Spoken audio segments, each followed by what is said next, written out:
안녕하세요. 마음의 서재입니다.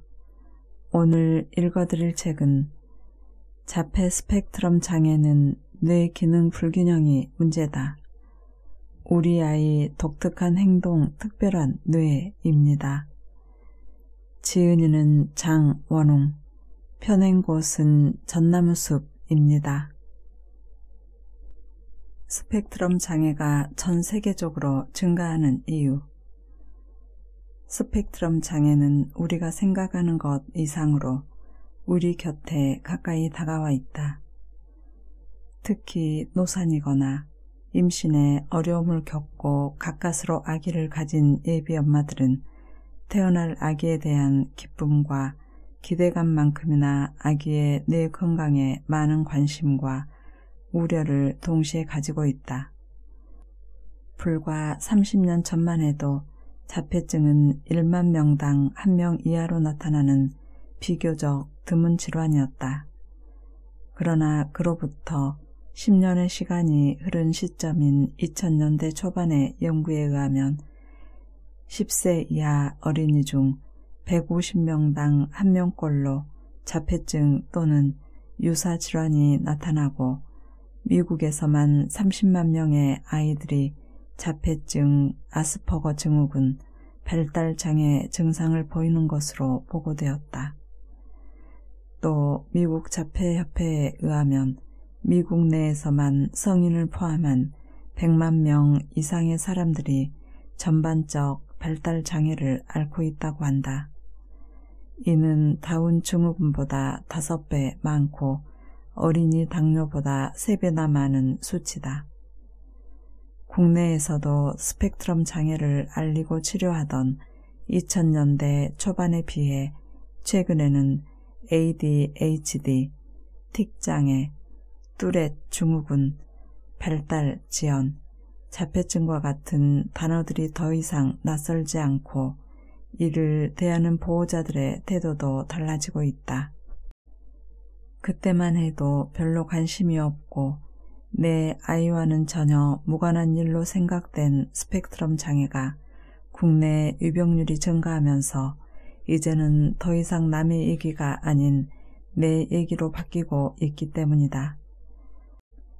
불과 지금으로부터 10년이 채 안 되는 2009년 통계에 따르면 미국에서 자폐 증상이 심한 아이들은 취약아동 100명당 1명으로 나타났고 가장 최근인 2014년 미국 질병예방센터에 따르면 68명 중 1명꼴로 자폐 스펙트럼 장애 증상이 존재한다. 실로 상상을 초월하는 숫자가 아닐 수 없다. 그리고 자폐증, 아스퍼거 증후군, 발달장애를 포함해 ADD, ADHD, 틱장애, 학습장애, 발달장애 등의 스펙트럼 장애를 가진 아이들은 6명당 1명인 것으로 예상한다. 이러한 통계는 자식을 직접 키우거나 손자, 손녀가 있거나 몇 달 뒤면 자녀가 생기는 예비 부모들에게 이 문제가 그저 강 건너 남의 일이 아닐 수 있음을 의미한다. 1990년대에는 0.01%도 못 미치던 자폐증의 유병률이 20%대로 증가한 것을 보면 이는 마치 예전의 흑사병처럼 현 세대의 아이들을 위협하는 전염병처럼 보인다. 그렇다면 불과 한 세대 전인 1980년대만 해도 1만 명 중 1명에게 보일 만큼 희귀질환이었던 스펙트럼 장애가 20년 만에 이렇게 증가한 원인은 무엇일까? 이에 대해서는 여러 의견들이 있다. 우선 진단이 정교해지고 정확해지면서 진단율 자체가 높아진 데다 미디어 정보의 확산으로 자폐 스펙트럼 장애가 많은 사람들에게 알려지면서 유병률이 높아졌다는 의견이 있다. 실제로 자폐 스펙트럼 장애 중 아스퍼거 증후군은 대부분 과거의 자폐증 진단법으로는 진단되지 않았다. 그러나 1만 명 중 1명이었던 유병률이 단순히 진단 방법의 발달과 정보의 확산만으로 6명 중 1명으로 증가한 것은 논리적으로 납득하기 어렵다. 스펙트럼 장애의 증가를 문화적, 역사적인 특정 현상으로 이해하는 의견들도 있다.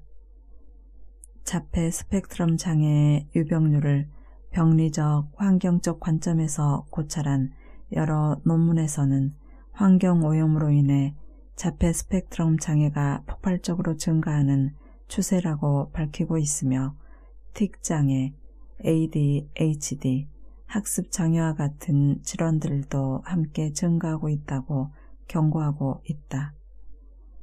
자폐 스펙트럼 장애가 유전적인 요인에서만 기인한다면 이러한 증가 추세는 보이지 않았을 것이다. 최근 10수년 동안 급속도로 이루어진 기술의 발전으로 생활 방식이 변화한 것도 스펙트럼 장애의 유병률을 높였다는 의견이 있다. 특히 자폐 스펙트럼 장애 중에서도 고급 기능을 가진 아스퍼거 증후군은 1960년대에 시작되어 현재에 이르는 정보혁명과 그를 둘러싼 경제적, 사회적 변화, 이로 인한 양육 환경의 변화 측면에서 이해되어야 한다. 아스퍼거 증후군은 기술적으로 재능이 있고 컴퓨터 기술의 숙련도와 많은 연계가 있기 때문이다. 기술의 변화가 아스퍼거 증후군의 성향을 증가시키는 것인지 우리 인식이 변화한 것인지는 좀 더 살펴봐야 하지만 환경 변화나 오염 증가가 자폐 스펙트럼 장애를 증가시킨다는 의견에는 의심의 여지가 없다. 자폐 스펙트럼은 왜 남아들에게 더 빈번할까? 앞서 언급한 2014년의 자폐 스펙트럼 장애의 유병률 통계를 보며 느꼈겠지만 자폐 스펙트럼 장애는 여아들보다 남아들에게 더 빈번하게 나타난다. 아들을 가진 엄마들에게 반갑지 않은 소식이겠지만 사실이다. 이러한 현상은 환경의 변화와 기술의 발전과 관련이 있다. 먹을거리가 오염됐다. 18세기 산업혁명이 시작되면서 사람들이 도시로 모이고 물자의 제작과 생산이 대형화되었다. 물론 이런 발전이 있었으니 지금 스마트폰이라는 편리한 물건으로 혁신적인 생활을 하게 되었지만 그 이면에는 환경오염과 먹을거리의 오염이라는 피해갈 수 없는 부작용이 생기고 말았다. 농약과 항생제로 키워지는 깡통 먹을거리들. 예전에 되뇌 방구 통합치료 컨퍼런스로 미국 아이오와 주립 아동병원에 갔었다. 컨퍼런스를 마치고 병원 교수의 농장 겸 집으로 저녁 식사 초대를 받아갔다. 그런데 도심에서 차를 타고 10여 분 정도 달렸을 즈음 입이 떡 벌어지는 장관을 보게 되었다. 옥수수 농장이 끝없이 펼쳐져 있는데 농장마다 비행기로 농약을 뿌리는 것이 아닌가. 미국 아이오와주는 감자와 옥수수의 대량 재배로 유명하다는 얘기는 들어봤지만 끝이 보이지 않을 정도로 넓어 광활하다 못해 황량하게까지 느껴지는 밭과 기계로 대량 재배되고 수확되는 감자와 옥수수를 직접 눈으로 확인하니 대단하다는 생각밖에 나지 않았다. 한편으로는 그곳에서 수확되는 농작물이 먹을거리라기보다 마치 공장에서 대량으로 생산되는 제품 같아 보였다. 실제로 그곳에서 생산되는 감자와 옥수수는 대부분 가축의 사료로 쓰인다. 이처럼 대량으로 옥수수, 밀, 콩, 쌀을 재배했으니 공장식 축산업도 가능했으리라.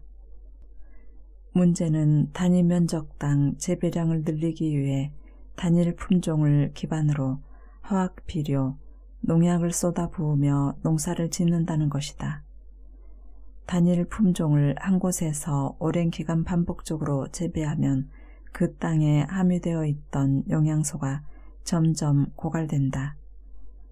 그 영향으로 그 땅에서 자란 작물은 외형은 건강해 보이지만 실제는 병충해에 취약하고 영양소가 적을 뿐더러 무절제한 농약 살포로 농약이 잔류하게 된다. 이렇게 재배된 곡물을 사료로 쓰는 축산업도 오염되기는 마찬가지다. 점점 늘어나는 육류 소비를 충당하기 위해 좁은 축사에서 많은 수의 가축들을 키우다 보니 배설물이 제대로 관리될 리 없다. 가축들은 오염된 배설물 때문에 병에 걸리기 쉽고 농장주들은 이를 치료한다는 명목으로 항생제를 투여한다. 이러한 현실은 어류 양식에서도 피해갈 수 없는 문제가 되었다. 공장식으로 재배된 작물과 축산물, 수산물은 각종 가공식품의 재료가 된다. 우유와 콩으로 만든 조제분유, 콩고기를 포함한 각종 콩 가공식품, 소시지, 어묵, 두부 등이 대표적인데 가공 과정에서 원재료에 함유돼 있던 영양분이 소실되어 정작 가공식품에는 영양소가 충분치 않다. 그 사실을 잘 아는 제조사와 판매업자들은 판매 전략으로 우유엔 비타민 D 혹은 칼슘 강화라는 문구를 적고 시리얼과 같은 탄수화물 범벅의 제품은 비타민, 무기질의 함량을 강조하며 건강에 좋은 식품으로 포장해 소비자들을 현혹한다. 원재료의 생산 단계부터 가공식품으로 재탄생하는 순간까지 오염이 되고 있으니 우리가 아무리 조심해서 식품을 골라도 먹을거리에 오염에서 벗어날 수 없는 것이다. 환경오염으로 이미 수많은 자연환경이 복구할 수 없는 수준까지 파괴되었다. 환경오염은 우리가 마시는 물, 공기, 거주하는 생활 공간뿐만 아니라 먹을거리에도 영향을 미치며 인류까지 위협하고 있다. 그 결과 우리의 건강은 물론 인간의 존엄성을 대표하는 뇌까지 약해지고 있다. 특히 신체의 화학적 대사에 작용해서 성호르몬 대사를 교란하고 남아들에게 중대하게 작용해 남아의 자폐 스펙트럼 발병률을 증가시키고 있다. 편리한 생활용품 속에 독소가 들어있다. 먹을거리에 오염도 문제지만 평소에 익숙하게 사용하는 화학제품도 환경오염의 주범으로 손꼽힌다. 특히 화학제품을 통해 몸에 축적되는 환경호르몬은 불임의 원인으로 지적되고 있다. 환경호르몬은 전자레인지에 넣어 음식을 데울 때 쓰는 플라스틱 용기는 물론이고 향수, 화장품, 세제, 드라이 클리닝 약품을 통해서 우리 몸으로 들어온다. 그뿐인가 카펫이나 페인트에도 있다. 이렇듯 환경호르몬의 폐해는 우리 곁에 아주 가까이 와 있다. 특히 인체의 생식기, 내분기, 면역계, 신경계에 전반적인 영향을 미치는데 가장 심각한 영향은 정자수의 감소다. 통계상 결혼한 5커플 중 한 커플은 불임 때문에 고통을 겪는데 연구 결과에 의하면 남자들의 정자수가 1932년에서 1998년 사이에 1ml당 1억 2,500만에서 3,500만으로 감소했다. 일반적으로 1ml당 2,500만이 되지 않으면 임신이 되지 않는다. 이런 추세를 지켜본 어떤 성급한 과학자들은 70년 후에는 모든 남성이 불임이 될 것이라고 예견하기도 했다. 정자수의 감소로 불임 진단을 받은 남성은 혈액이나 소변 검사를 통해 어떤 환경호르몬이 문제를 일으키는지를 찾아내고 만약 그런 환경호르몬이 있다면 해독과 해독에 필요한 영양을 공급해야만 가임이 된다. 대뇌의 역할을 알면 어디에 문제가 있는지 보인다. 자폐 스펙트럼 장애 아동들은 처음 진단을 받으면 MRI를 찍는 경우가 많은데 MRI상으로 뇌의 구조적 차이를 확연히 구별하기는 힘들다. 물론 MRI의 최신 기법으로 DTI가 이용되면서 대뇌 피질 신경 다발의 연결 상태나 신경 경로의 좌우 뇌의 차이를 어느 정도 파악할 수 있게 되었지만 여전히 한계가 있다. 대뇌의 기능은 우리가 알고 있는 것처럼 사고와 인지, 분석에 국한되지 않는다. 그러므로 감각 기능, 운동 기능, 자율 신경계로 분류해서 모두 다 살펴보아야 한다. 스펙트럼 장애아들의 경우 이 영역들에 공통적으로 문제가 있다. 하지만 대부분 검사나 상담에서는 사고 및 인지 기능을 제외하고 주관적인 심리 분석이나 부모의 관찰에 의존한다. 이는 자폐 스펙트럼 장애를 뇌의 문제로 인한 질환으로 보면서 실제로는 뇌의 문제를 면밀히 파악하지 않는 현실을 고스란히 드러낸다. 일례로 왼쪽 눈과 오른쪽 눈의 동공 크기가 크게 차이가 나면 자율신경계가 잘 조절되지 않는다고 판단한다. 아킬레스건으로 이어지는 왼쪽과 오른쪽 종아리 근육의 경직도를 비교해보면 왜 이 아이가 어렸을 때 까치발로 걸었으며 대뇌의 어느 영역에 문제가 있어 아직도 보행에 문제가 있는지를 알 수 있다. 눈을 감고 바로 서게 했을 때 바로 서지 못하고 한쪽으로 기울거나 넘어지는 것은 균형 감각이나 소뇌의 기능에 문제가 있음을 알 수 있는 방법이다.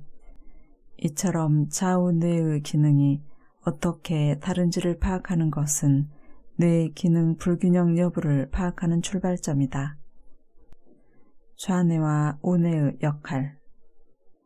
좌뇌와 우뇌는 대뇌가 조절하는 신체 기능의 효율성을 위해 따로 작동하거나 함께 작동함으로써 오감 외에 위치 감각과 균형 감각, 전정 감각의 정보로 사회성의 기본이 되는 얼굴 표정을 인식하고 감정을 조절한다. 이 중에서 전정 감각은 다른 감각들보다 먼저 발달하는 감각으로 안구 운동의 안정성에 크게 기여하며 추후 균형 감각, 운동성 발달과 밀접한 관련이 있다. 좌뇌는 언어의 뇌라고도 하며 언어 중추가 자리 잡고 있다. 좌뇌가 발달하면 논리적, 합리적, 수학적, 이성적, 실용적, 직선적, 긍정적 사고가 뛰어나고 언어 능력이 뛰어나다. 우반신의 운동을 담당한다. 이에 비해 우뇌는 이미지 뇌라고도 하며 비논리적, 공간적, 남성적, 부정적, 창조적, 직관적 사고를 관장하고 우울감과 관련이 있으며 좌반신과 대근육의 운동을 담당한다. 기억을 이미지화해서 머릿속의 파일 형태로 저장했다가 필요할 때 꺼내 쓰는 우뇌의 능력을 패턴 인식력이라고 말하는데 아기가 부모와 남을 구별할 수 있는 것은 이 능력이 발달했기 때문이다. 우뇌의 공간 인식 능력은 사물의 위치를 판단하고 행동을 계획하는 능력으로 인간으로서의 직관을 발달시키고 학습할 수 있는 기준과 체계를 형성하는 데 꼭 필요하다. 뇌 기능의 발달에도 순서가 있다. 뇌 기능의 불균형 여부를 판단하는 데는 발달 지표가 도움이 된다. 대표적으로 운동 발달에 있어 14개월이 되어서도 걷지 못한다면 뇌의 운동 담당 영역에 발달에 문제가 있음을 의미한다. 만약 뇌의 일부 영역에 발달이 지연되더라도 뇌는 발달 과정상 그 다음 단계로 넘어갈 수밖에 없다. 제대로 발달되지 않은 영역이 있어도 뇌는 되돌아가거나 기다려주지 않은 채 순차적으로 무조건 발달이 진행된다. 예를 들어 기는 것을 뛰어넘고 바로 걷는 아이들은 추후에 보행이나 운동 발달에 문제가 생긴다. 뇌는 보행이나 운동 발달에 문제를 일으키는 영역을 스스로 재활시킬 수도 없으며 그 영역이 발달하기를 기다리며 기어다니는 시기로 돌아가거나 기는 것을 다시 반복할 수도 없는 일이다. 발달 단계에서 뇌의 일부 영역의 발달이 지연되면 좌우 뇌 불균형이 가속화된다. 그 이유는 원래 좌우 뇌가 동일한 속도로 발달하지 않기 때문이다. 좌우 뇌의 발달 시기가 다른 이유는 좌뇌 혹은 우뇌를 집중적으로 발달시키려는 뇌의 진화적 특성 때문이다. 생후 초기부터 언어 발달이 가속화되는 만 2세까지는 우뇌가 눈에 띄게 발달하고 만 2세부터는 좌뇌가 급속도로 발달한다. 그런데 뇌의 발달에는 진보만 있는 게 아니다. 뇌의 급진적인 발달과 양쪽 뇌의 불균형적인 발달의 영향으로 퇴행을 겪는 시기가 있다. 그 퇴행이 어떤 아이에게는 뚜렷하게 나타나고 어떤 아이에게는 미세하게 드러나지만 자폐 스펙트럼 장애아들에게는 두드러지게 나타난다. 자폐 스펙트럼 장애아들의 뇌는 정상적으로 발달하다가 만 2세 시기에 퇴행을 많이 보인다. 특히 우뇌의 기능에 이상이 있으면 보통은 조용하고 착한 아이로 지낸다. 그러다가 뇌의 기능 불균형을 치료하는 운동을 하면서 소리를 지르거나 난폭해진다. 그 이유는 우뇌 기능 이상으로 감춰져 있던 부정적인 성향이 드러나기 때문이다. 부모들과 상담을 하다 보면 아이의 갑작스런 행동 변화를 가장 많이 혼란스러워하고 또 당황한다. 이런 변화가 그 아이의 연령에는 맞지 않지만 뇌의 일부 영역의 발달이 지연된 아이가 보이는 정상적인 반응이다. 그러니 6세 아이가 3, 4세 아이처럼 성질이나 화를 내면 그냥 지나치지 말고 그렇게 하지 말라고 아이를 반드시 일깨워 주어야 한다. 한때 자폐 스펙트럼 장애아를 둔 엄마들 사이에서 예방접종이 자폐 스펙트럼 장애의 원인으로 손꼽히며 이슈가 되었지만 결과적으로 자폐 스펙트럼 장애와 예방접종이 인과관계가 없는 것으로 밝혀졌다. 오히려 예방접종을 기피한 후 예방접종만 하면 별 문제 없을 수두 같은 질환들의 위병률이 기하급수적으로 증가했다. 예방접종을 하느냐 하지 않느냐의 문제보다는 생후 초기에 면역 상태가 완전하지 않은 상태에서 하루에 아이가 맞는 예방접종 횟수가 더 큰 문제다.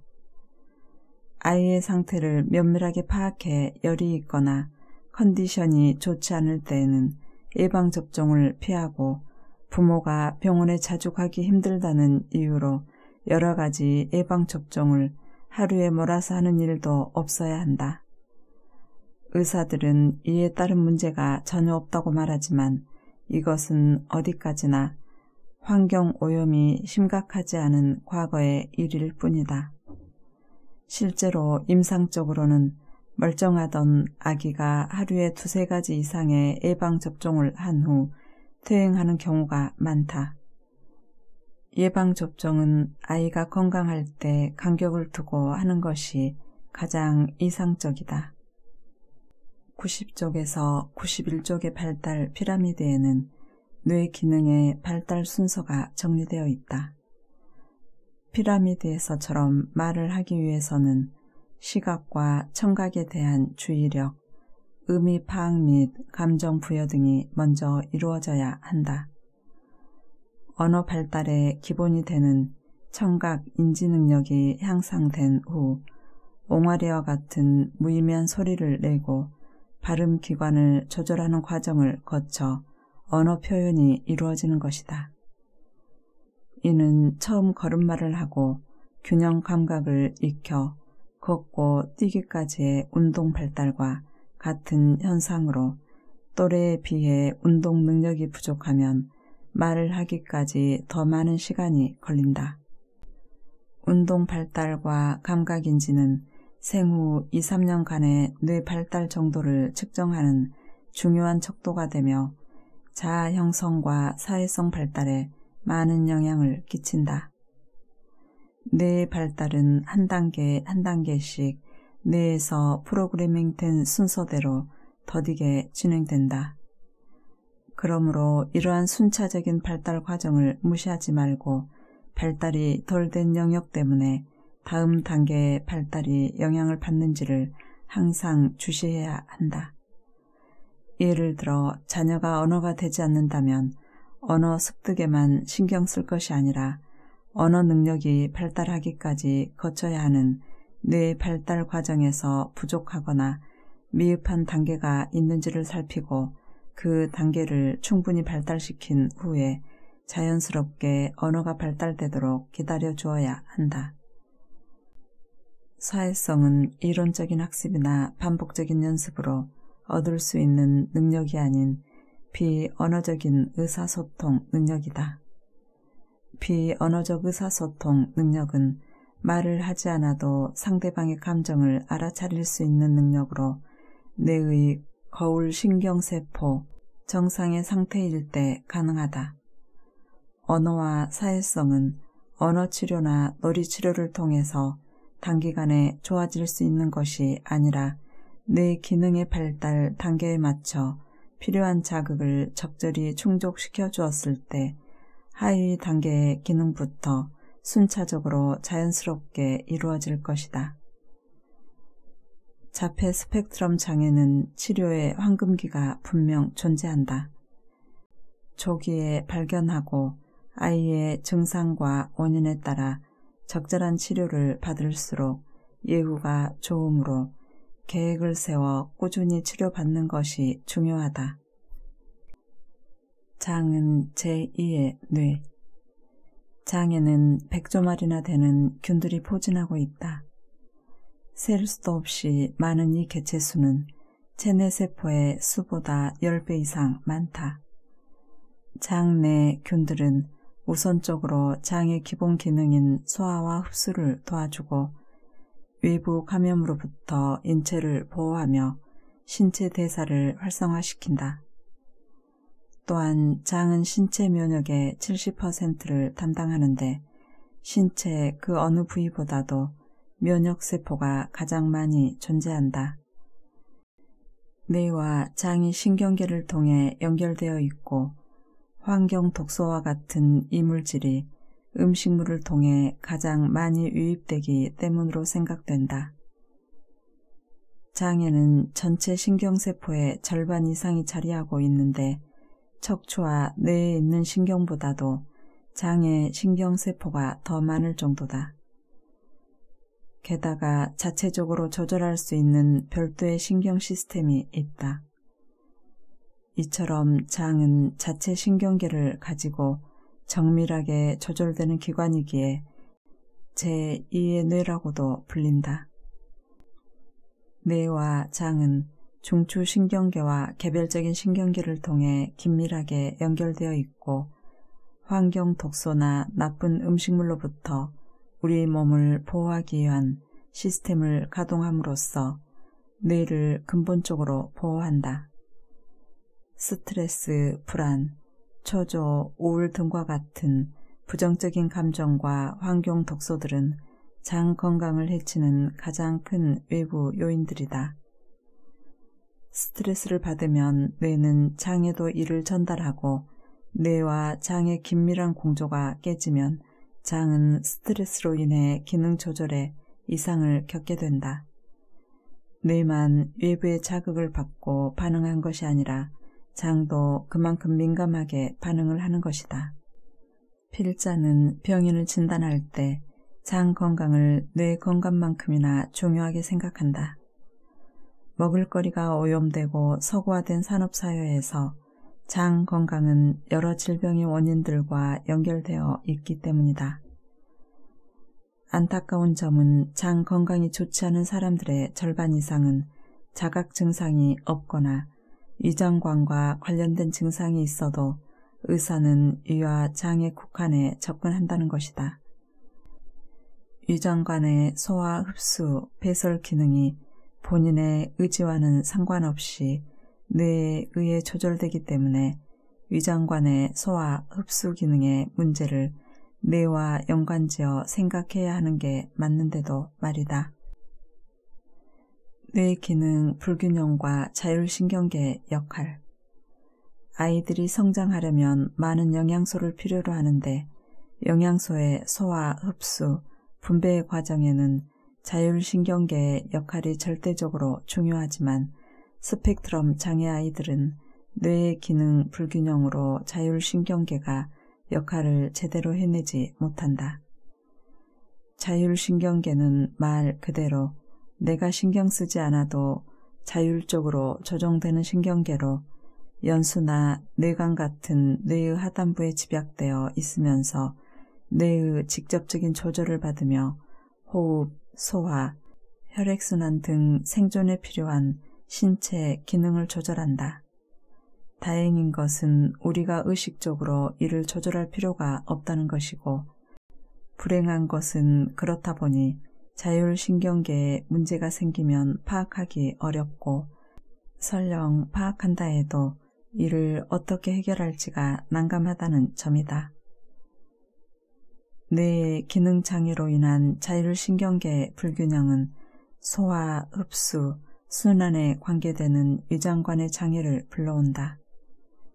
위장관의 장애는 성인에게는 역류성 식도염, 민감성 대장증후군과 같은 위장관 관련 증상으로 나타나지만 스펙트럼 장애 아이들에게는 소화, 흡수와 같은 기본적인 대사가 힘들어지면서 뇌와 각 기관으로 향하는 영양 공급이 원활히 이루어지지 않는다.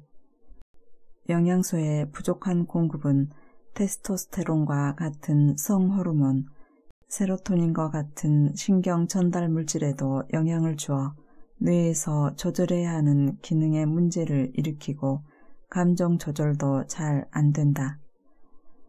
스펙트럼 장애 아이들의 감정 조절은 기본적으로 정상적인 전두엽의 기능과 세로토닌과 같은 신경 전달 물질의 영향을 받지만 아연과 오메가3와 같은 필수 영양소의 결핍 또한 스펙트럼 장애 아이들의 감정 조절에 영향을 주는 것으로 알려져 있다. 이처럼 뇌의 기능 불균형으로 인한 자율신경계의 기능 저하는 심각한 생의학 문제를 일으키고 그로 인해 감정 조절까지 잘 안 되는 결과를 가져올 수 있다. 밀가루를 먹지 말아야 하는 이유. 약국에서든 한의원에서든 약을 처방받으면 밀가루 음식은 되도록 피하세요 라는 말을 자주 듣는다. 약을 먹는 기간에는 되도록 밀가루 음식을 먹지 말라는 것은 밀가루가 과민 반응을 일으킬 수 있기 때문이다. 밀가루가 위험한 것은 글루텐이라는 단백질 때문인데 미국에서는 일찌감치 글루텐의 해악을 파악하고 스펙트럼 장애 아이들에게 밀가루 대신 쌀이나 현미, 옥수수, 감자로 만든 과자, 글루텐이 함유되지 않은 소시지, 어묵과 같은 음식을 주는 것이 보편화되어 있다. 하지만 우리나라에서는 아직 그와 같은 상품이 많지 않다.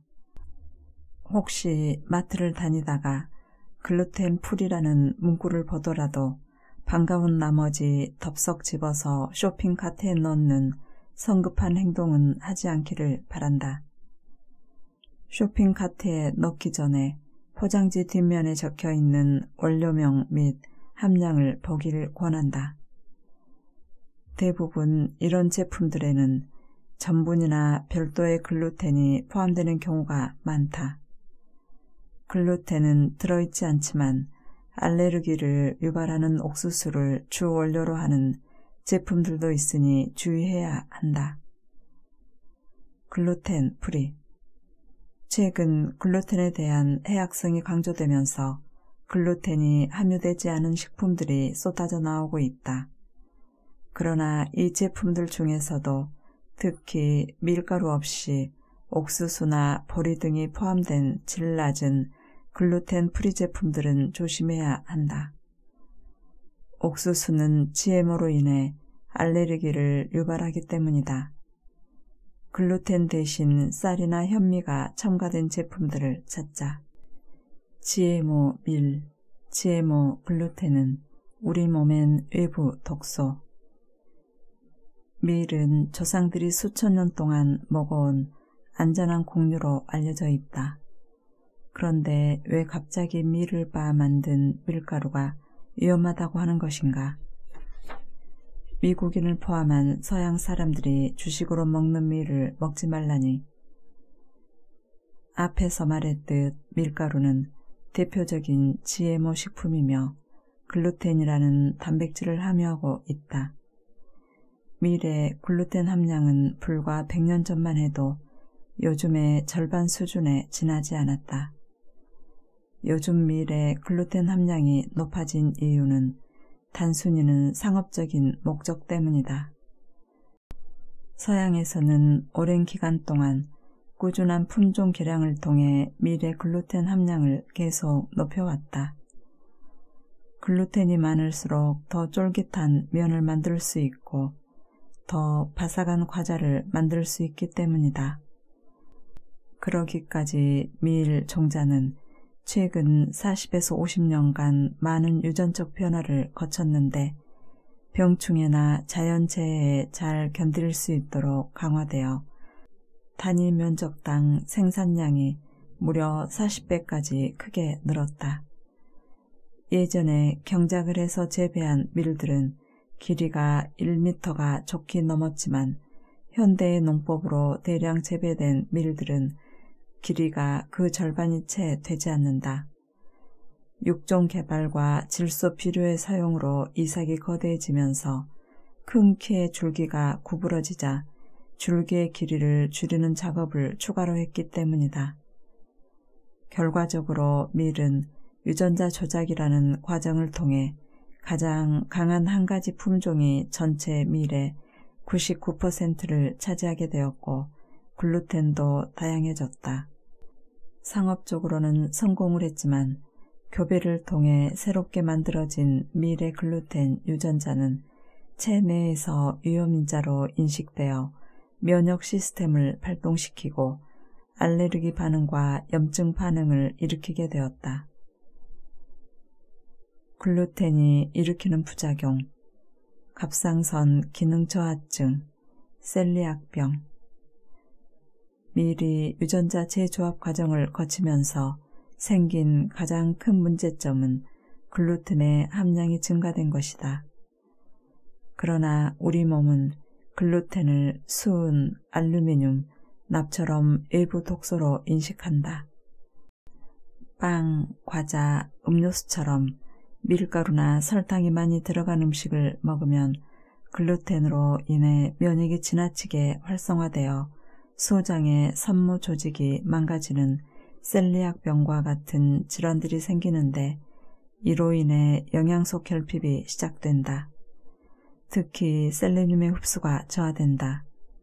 셀레늄은 갑상선 호르몬 생성에 중요한 영양소로 결핍되면 갑상선 호르몬 합성이 저해되어 갑상선 기능 저하증이 오게 된다. 갑상선은 온도계와 같이 몸의 온도를 조절하는 역할을 하기 때문에 갑상선 기능이 저하되면 추위를 잘 타고 얼굴과 손발이 붓고 살이 찌고 피곤하고 기운이 떨어진다. 또 대부분의 신경 전달 물질과 마찬가지로 뇌에도 갑상선 수용체가 있는데 갑상선 호르몬에 문제가 생기면 뇌의 기능에도 문제가 생긴다. 이와 같은 글루텐 부작용은 남녀노소를 가리지 않는다. 외부에서 독소가 들어오면 인체는 여지없이 면역 기전을 발동시켜 자가 면역 질환으로 발전시킨다. 갑상선 기능 저하증의 95% 이상이 자가 면역으로 발생하는 하시모토병이다. 하시모토로 인한 갑상선 기능 저하증을 치료하는 약은 스테로이드 계통의 면역 저하 기능을 하는 프레드니손이다. 면역계가 민감하다는 이유로 면역계를 억제하는 것은 옳은 치료가 아니지만 현재로서는 자가 면역에 대한 뚜렷한 치료책이 없기에 프레드니손을 쓰는 것이다.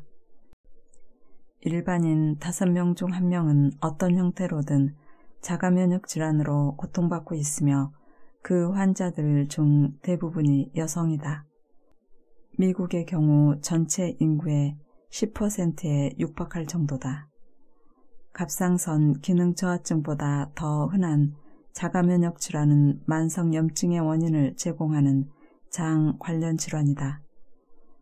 이처럼 밀가루의 글루텐은 초기에는 아토피, 비염, 천식과 같은 알레르기성 질환, 갑상선 기능 저하증을 일으키지만 나중에는 치매나 파킨슨병을 생기게 하고 후세에게는 스펙트럼 장애의 원인을 제공하는 해악한 존재다. 혈당을 높이는 음식을 멀리하라. 스펙트럼 장애 아이들은 기본적으로 당분이 많이 들어간 초콜릿이나 사탕, 인공 감미료 등을 먹고 나면 매우 산만해지거나 충동적으로 행동하는 경우가 흔하다.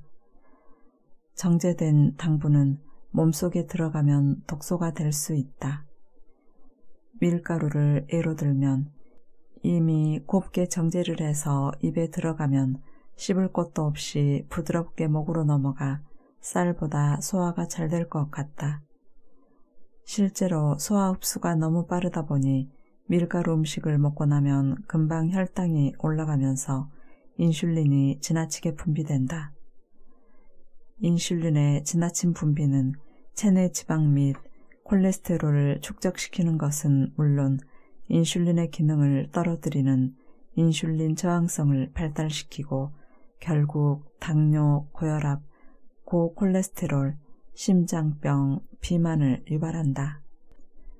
탄수화물 중독, 잠깐의 행복과 맞바꾼 뇌 건강. 탄수화물은 중독되기 쉬운 영양소이므로 탄수화물 중독에서 벗어나고 탄수화물 섭취를 줄이는 것이 뇌를 위한 시기의 첫걸음이다.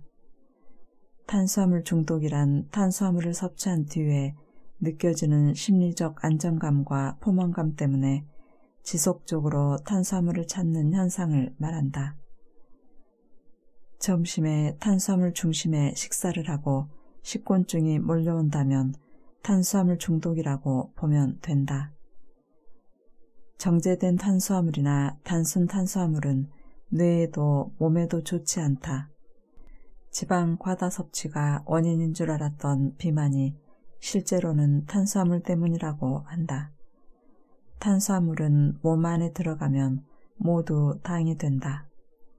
당으로 전환되는 속도는 다를지언정 각각의 탄수화물에 몸에 좋은 비타민이나 미네랄이 있다 할지라도 탄수화물은 예외 없이 당이 된다. 그래서 탄수화물 섭취는 되도록 줄이고 채소와 단백질, 지방을 주기적으로 먹는 게 좋다. 당을 과도하게 흡수할 경우 당을 처리하기 위한 대사 과정에서 비타민 B군이 조효소로 사용된다. 가뜩이나 스펙트럼 장애 아이들은 메틸레이션 대사 과정에 문제가 있는데 탄수화물을 많이 섭취하고도 간식으로 탄수화물을 달고 살다 보면 비타민 B군이 더 부족해질 수밖에 없다. 특히 비타민 B6가 많이 소모되면 세로토닌을 만들기가 힘들어지는데 세로토닌이 부족하면 우울증이 오고 무기력해지는 것은 물론 불면증을 겪고 사람들을 기피하게 된다. 심하면 공황장애로 발전한다. 탄수화물과 지방을 적정 비율로 섭취할 때 지방은 적절한 수준으로만 중성지방으로 전환되고 탄수화물은 오히려 중성지방으로 전환되지 않는다. 하지만 지방보다 탄수화물의 섭취량이 지나치게 많을 경우에 탄수화물은 아무런 제재 없이 대부분 중성지방으로 전환된다. 탄수화물 중독의 폐해 1. 뇌와 장의 염증 반응을 증가시킨다. 2. 모든 호르몬의 이상을 초래할 수 있다. 3.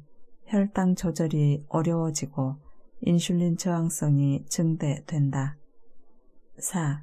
치매와 같은 뇌질환의 원인이 된다. 5.